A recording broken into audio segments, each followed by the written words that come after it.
ukikuza Weta umekuza sisi watu wa Bungoma. Na Bungoma Western hatuna mlima, na tunakuambia jaribu ucheze na baba wa Roma, my friend, kwamba hakuna mtu alifanya interview ndio akaenda kwa bunge.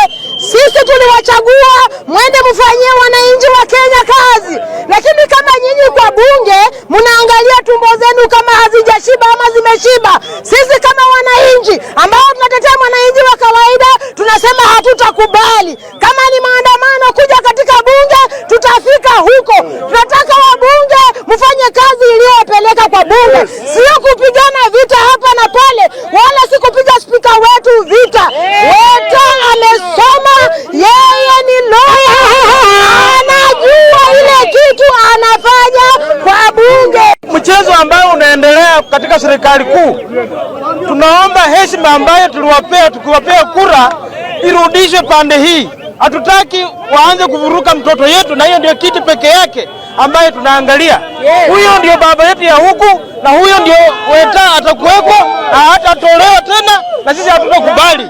Kama ni maandamano, tutafanya maandamano mpaka Nairobi. Hatutakubali watachezea mtoto yetu wakidhani hako peke yake. Tumeona iko watu wanajaribu kuchezea baba ya Roma. Na sisi tunasema kura ambayo ilipigwa kutoka Bungoma ndio ilipatia William Samoei Ruto kuwa rais wa Kenya. Hatutakubali mtu yoyote aingilie kati ya baba ya Roma na president yetu William Samoei Ruto.